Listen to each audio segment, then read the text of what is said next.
네, 이번에는 대통령실의 오늘 사고 대응과 정치권 반응을 살펴보겠습니다. 정치부의 윤수민 기자가 나왔습니다.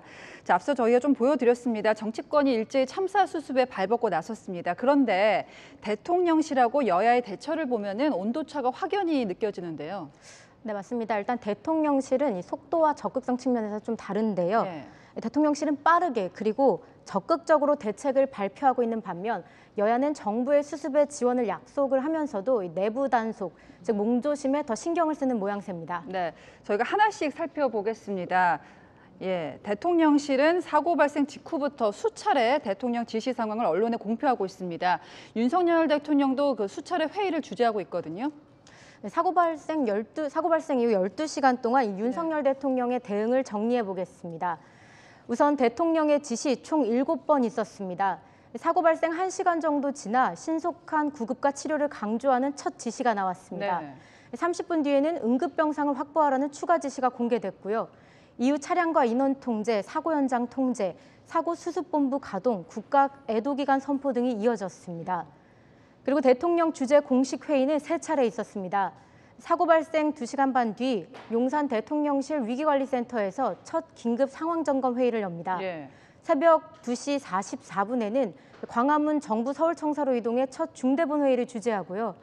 오전 9시 45분 대국민 담화를 발표하고 이태원 사고 현장을 찾은 뒤엔 오늘 아침 10시 20분 두 번째 중대본 회의를 주재합니다. 네.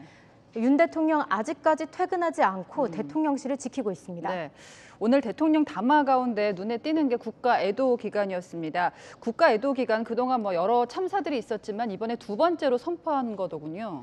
네, 과거 이명박 정부 시절 천안함 폭진 사건 때 장례 기간을 5일로 국가 애도 기간으로 선포한 적이 있습니다. 네. 12년 만에 두 번째 국가 애도 기간 선포입니다. 대통령실이 지금 보면은 다소 공세적으로 대책을 발표하고 있습니다. 반면에 정치권, 여야는 앞서도 보여드렸지만은 좀 몸조심하고 입단속하는 데 방점을 주는 그런 분위기거든요. 네, 여야는 한 목소리로 이제 애도의 뜻을 표하고 이 수습 지원을 하겠다고 하면서도 공통적으로는 내부 단속을 시작했죠. 국민의힘은 긴급 행동 수칙이라는 걸 발표했고요. 민주당은 소속 의원 전원에게 개별 문자 통지를 했습니다. 예. 이른바 금지령, 자제령을 내린 건데요. 공통적으로 언행주의, 불필요한 모임, 음주, SNS 자제는 물론 취미 체육 활동까지 자제시켰습니다. 예. 자, 이렇게 대응 분위기가 확연히 다른 이유, 이 다음에 잘못 대처했을 때 어떤 일이 닥칠지 알고 있기 때문이다라고 볼 수 있습니다. 이전 보수 정권 때 보면요, 대형 사고로 정권이 공격을 받은 적이 있었는데 이게 이번 대통령실 대응에 아무래도 영향을 미쳤겠죠. 네, 그렇습니다. 국가 재난 상황에서 컨트롤 타워가 제대로 작동하지 않았을 때 어떤 후폭풍이 있는지 과거 보수 정권의 경험을 배웠기 때문이겠죠. 당장 지난 8월 폭우 때 윤 대통령이 서초동 자택에서 상황 지휘를 한 것을 두고 야권은 거세게 공격을 했죠. 박근혜 정부 세월호 참사 때도 마찬가지였습니다. 대통령이 세월호 7시간을 진실을 밝히지 않는 것은 그것 자체가 또 하나의 탄핵 사유라고 그렇게 생각합니다.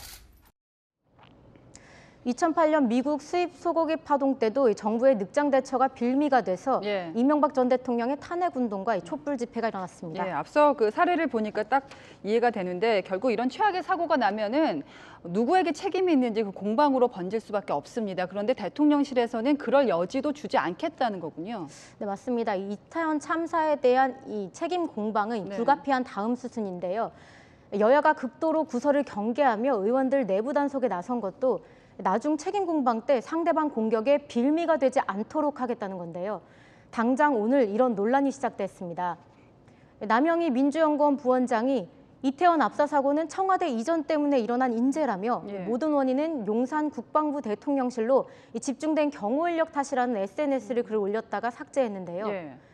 그러자 윤희숙 전 의원은 남 부원장을 겨냥해서 아무리 정치병자라도 사람 도리는 버리지 말자고 비판했습니다. 민주당도 일단 선긋기를 했습니다. 예, 당에서 지적한 사항은 아니고요. 개인적인 의견이었던 것으로 알고 있고요. 지금은 우리가 좀 말을 아끼고 문제를 해결하고 수습하고 일단 오늘 상황으로 한정을 해보면은 참사 수습이 먼저다. 여야 모두 말을 아끼고 있는 분위기입니다. 하지만은 지금 여러 가지 정치 현안들이 많잖아요. 지금도. 그래서 공방이 재연될 기미는 있는데요. 네, 그렇습니다. 최악의 압사 사고인 만큼 이 사고 원인 규명과 향후 처리 과정에서 책임 공방을 불가피해 보입니다. 특히 이재명 대표 측근 수사 이슈로 수세에 몰린 민주당이 사고 책임 공방을 더 키울 수도 있겠죠. 예. 이번 이태원 사고로 여야의 강대강 대치 정국은 더 오래갈 가능성이 커졌습니다. 네, 여기까지 듣겠습니다. 지금까지 정치부의 윤수민 기자였습니다.